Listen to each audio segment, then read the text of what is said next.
તારા 6 ભાઈ જે ભૂમંડળ છોડીને વિદાય પામ્યા છે, તારા મામા કંસે જેને મારી નાખ્યા છે, એ દીકરાની મને યાદ આવે છે. અને તું 14 બ્રહ્માંડનો અધિપતિ છો, સ્વયં કૃષ્ણ છે.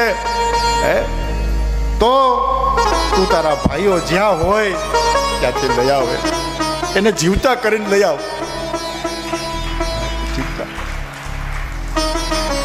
અને આ સમયે ભગવાન કૃષ્ણ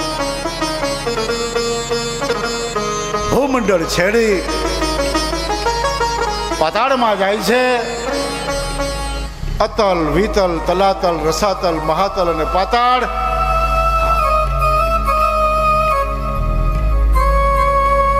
ત્યાં ગયા. મૃતપુત્રો મળતા નથી.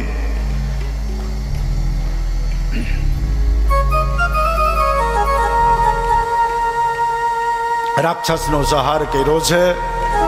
એની પાસે શંખ હતો, એ શંખ લઈ લીધો છે.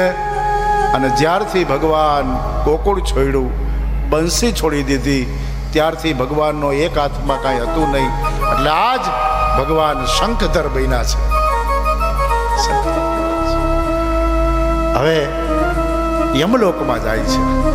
અને યમલોકમાંથી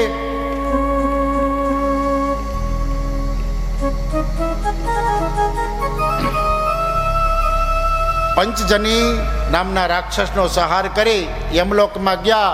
અને યમલોકમાંથી 6 દીકરાઓને લઈ આવ્યા. 6 દીકરાઓને લઈ દેવકીના પોતાના ભાઈઓને આવ્યા છે. અને હવે આનંદ આવે એવી વાત હવે છે. અત્યંત ભાગવતનો સ્નેહ અને પ્રેમનો ઉભરો આવ્યો હોય એવી જો કથા હોય ને તો આ કથા છે. પ્રેમના પૂર જેને કહેવાય. પ્રેમ, સ્નેહ, લાગણી, એના પૂર, એની ઓટ. આજ ઓટ આવે છે. અને એ ઓટ કઈ રીતે આવી છે? તો કે 6 પોતાના પુત્રોને જોઈ અને મા ભગવતી દેવકીજીના સ્તનમાંથી દૂધની ધારા છૂટી. દૂધની ધારા છૂટી. અને એ દૂધની ધારા 6 દીકરાઓએ મા દેવકી પોતાના ખોળામાં લઈ અને મૃત પુત્રો જે સજીવન થયેલા છે એને સ્તનપાન કરાવે છે. સ્તનપાન કરાવે છે. એટલું જ નહીં, પણ સાંભળજો, એ બાળકોને તો સ્તનપાન કરાવ્યું, પણ 125 વર્ષ 7 માસ અને 7 દિવસ જેને પૂરા જવા થઈ રહ્યા છે એવા ભગવાન કૃષ્ણ આજ દેવકીજીને સ્તનપાન કરે છે. સ્તનપાન કરે છે. ભવ્ય પરમાનંદ પ્રાપ્ત થયો છે આવડી ઉંમરે. બસ ભૂમંડળ ઉપર એક પ્રેમની જાણે ઓટ આવી હોય, એક પ્રેમના પૂર આવ્યા હોય એવું દ્રશ્ય ખડું થયું છે. બધાને ભગવાન હવે સાંત્વના આપે છે. અને હવે ફરી પાછા ભગવાન બધાને સાંત્વના આપીને એક જ શબ્દ કહે છે કે વ્રજવાસીઓ સાંભળી લ્યો, આ ઘટના છે એ સંસારની ઘટના છે. હવે તમારો કૃષ્ણને તમે ક્યારેય નહીં જોવો. અહીંથી આપણે જુદા પડશું પછી કૃષ્ણ તમને ક્યારેય દર્શન નહીં આપે. બધાએ ભારે હૃદયે વિદાય લીધી છે. બધાએ પોતપોતાના સ્થાને આવ્યા છે. અહીંયા સાંબે જે દુર્વાસાનો શ્રાપ લીધેલો છે એ શ્રાપ મુજબ બધા પ્રભાસ ક્ષેત્રની અંદર ભેગા થયા છે. થોડુંક ટૂંકાવશું આપણે. યાદવો માહે માહે લડે છે. અને બલરામજીએ અને ભગવાન કૃષ્ણએ પોતાના જે યદુવંશીઓ મૃત્યુ પામ્યા છે એની પાછળ પિંડદાન અને તર્પણ કર્યું છે. માટે તમારે મારે બધાએ પિંડદાન અને તર્પણ કરવું જોઈએ. સ્વયં બ્રહ્મ હોવા છતાંય તમને મને સંસારના સમગ્ર જીવાત્માઓને બતાવી દીધું કે પિંડદાન અને તર્પણ એટલું મહત્વનું છે, કરવું જોઈએ. બસ હવે દાઉજી ભૈયા છે એ શેષનો અવતાર, શેષમાં સમાઈ ગયા. ભગવાન કૃષ્ણને આજ નેત્રોના ખૂણા ભીના થઈ ગયા. એમ કે છે કે મારો દાઉજી ભૈયા એટલે કે મોટો ભાઈ બળરામ એ મારો શ્વાસ હતો, શ્વાસ ચાલ્યો ગયો. હવે મને રહેવાનો, આ ભૂમંડળ ઉપર રહેવાનો મને કોઈ અધિકાર નથી. મારે રહીને કરવું શું? અબ જીકે કરું ક્યાં? શું કરવું મારે? મારો પ્રાણ તો ચાલ્યો ગયો. બસ છેલ્લી લીલા ભગવાન પૂરી કરે છે. ઉધા આવે છે, ઉધો કે છે ભગવાન તમારા વગર માણસો કોઈ રહી નહીં શકે. ભગવાન કે હું ક્યાંય જાતો નથી એમ કહી અને પોતાના શરીરમાંથી એક તેજનો પુંજ નીકળ્યો. એ પુંજ ભગવાને ભાગવતજીમાં પધરાવ્યો છે. એ આ ભાગવત છે. આમાં ભગવાનના શરીરનું તેજ છે. એટલે તમે હું બધાય આની પૂજા કરીએ છીએ. અને આ ભાગવતજીની તમે પૂજા કરો એટલે ભગવાન કૃષ્ણએ એમ કીધું છે કે મારી સ્વયં પૂજા કરવાથી જે ફળ પ્રાપ્ત થાય એટલું ભાગવતજીની પૂજાનું ફળ છે.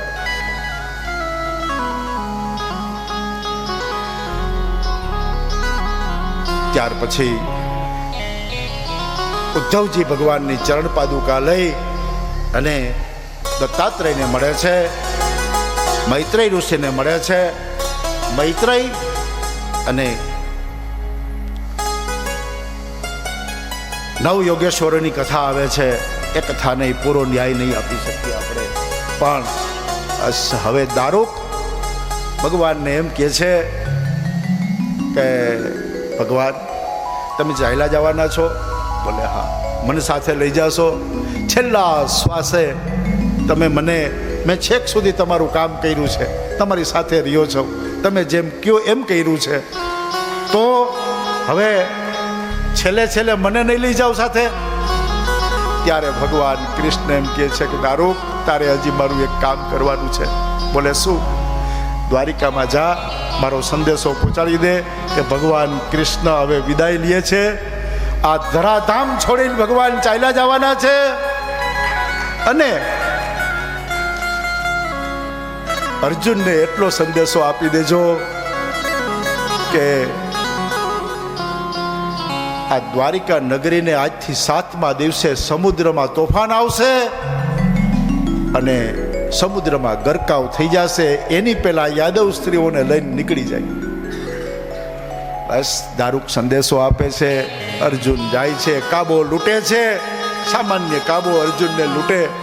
આ બધી ઈશ્વરની લીલાઓ છે. એ છે કે હું છું ત્યાં સુધી તક્ષક આવશે નહીં. પોતે વ્યાસાસને વ્યાસપીઠને પગે લાગે છે. એટલું જ નહીં, પણ કપાળમાં જે ચોખા લગાડ્યા હતા એ ચોખા વ્યાસપીઠ ઉપર મૂકી દે છે. અને પછી દંડવત કરી અને ક્યાંથી આવ્યા ને ક્યાં વયા ગયા એ હજી પતો નથી. કઈ જંગલમાં રહેવા વાળો વ્યક્તિ, જેને માયા નથી લાગતી, એ માયાથી વિરક્ત છે. હવે તક્ષક છે, આવે છે, તક્ષક કરડવા માટે આવે છે. હવે સુખદેવજી મહારાજ વયા ગયા ને, અને તક્ષકે પોતાનું મૂળ સ્વરૂપ ધારણ કર્યું. અને હવા ભાઈ મારા ક્યાંથી? અરે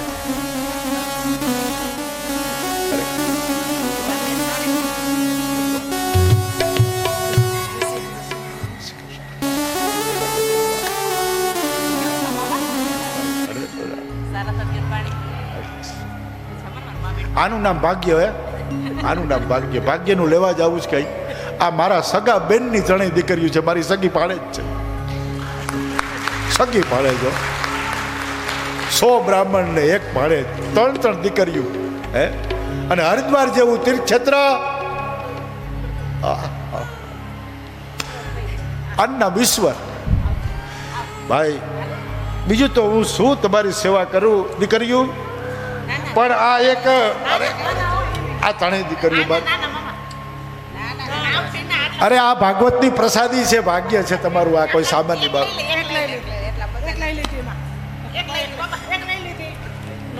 એ મારો પ્રેમ છે, એમાં મારી લાગણી છે ઈશ્વર. સારા, ખૂબ સારા.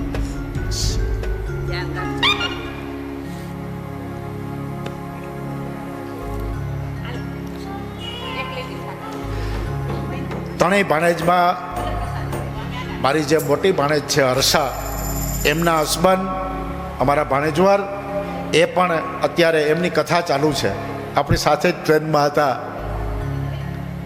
કથાકાર છે.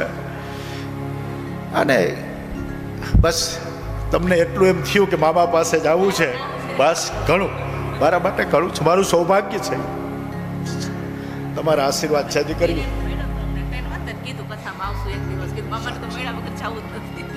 હવે સમય હોય તો આજે વિરામનો દિવસ છે, રહેજો પ્રસાદ.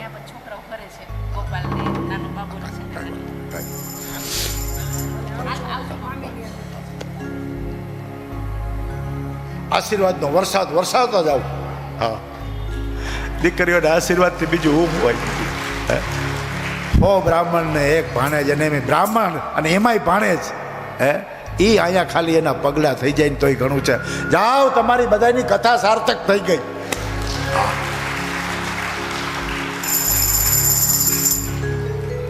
સ્વર્ગમાં દેવતાઓ ખુશ છે. આજ દેવતાઓ ખુશ છે.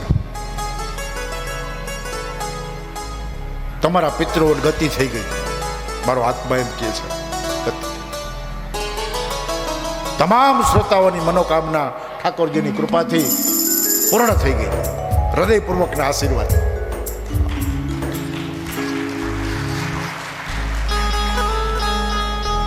તો હા, તક્ષક આવે છે હવે.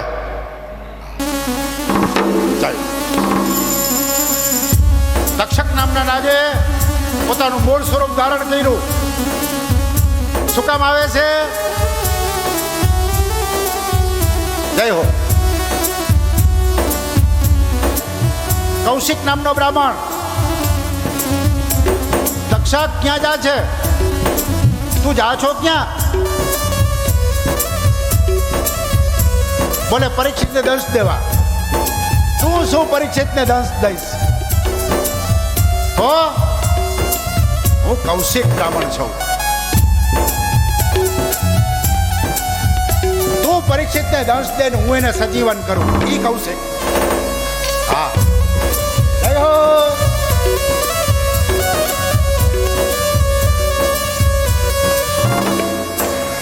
હે, આ તારી તાકાત? બોલે હા. આ હજારો વર્ષ જૂનો વરલો છે, લીલો કેવર જેવો. હા, એને દંશ દે અને જોઈ રાખ થઈ જાય તો હું માનું કે તારામાં શક્તિ છે એમ. અને દંશ દીધો. દંશ દેતાની સાથે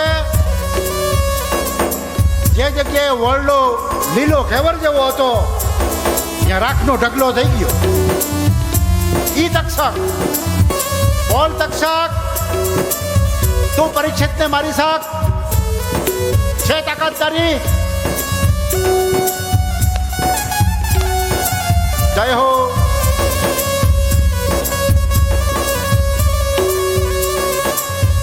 તો એક કામ કરો ભૂદેવ, બ્રાહ્મણો સંપત્તિના લાલચુ બહુ હોય. હા, અને ભાઈ સંપત્તિ, હું તને સંપત્તિ આપી દઉં, તું સ્થાન છોડીને ચાલ્યો જા. અઢળક સંપત્તિ આપે છે, હીરા માણેક રત્નો જર્જવેરાત, આ બધું લઈને કૌશિક ચાલ્યો. અને હવે તક્ષક આવે છે. જીવડાનું સ્વરૂપ લીધું, ટોપલામાં આવે છે. જીવડાનું સ્વરૂપ ધારણ કરી અને પરીક્ષિત જે જગ્યાએ છે અહીંયા મોડ સ્વરૂપ ધારણ કર્યું.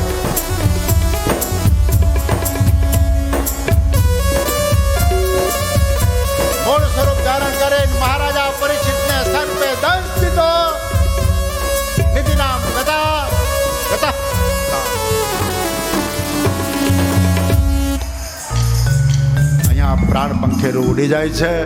બસ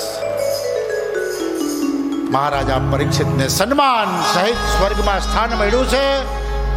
પુત્ર જન્મે જઈને એમ થયું કે મારા પિતાને તક્ષકે દંશ દીધો અને માર્યા છે, તો આ ભવમંડળ ઉપર ક્યાંય સર્પ જ ન રહેવા દઉં.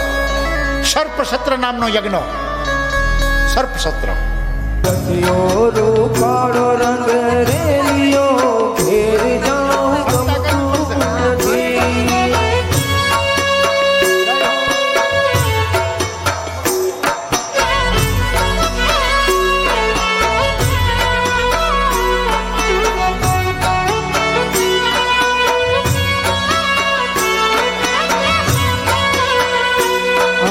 ગાયો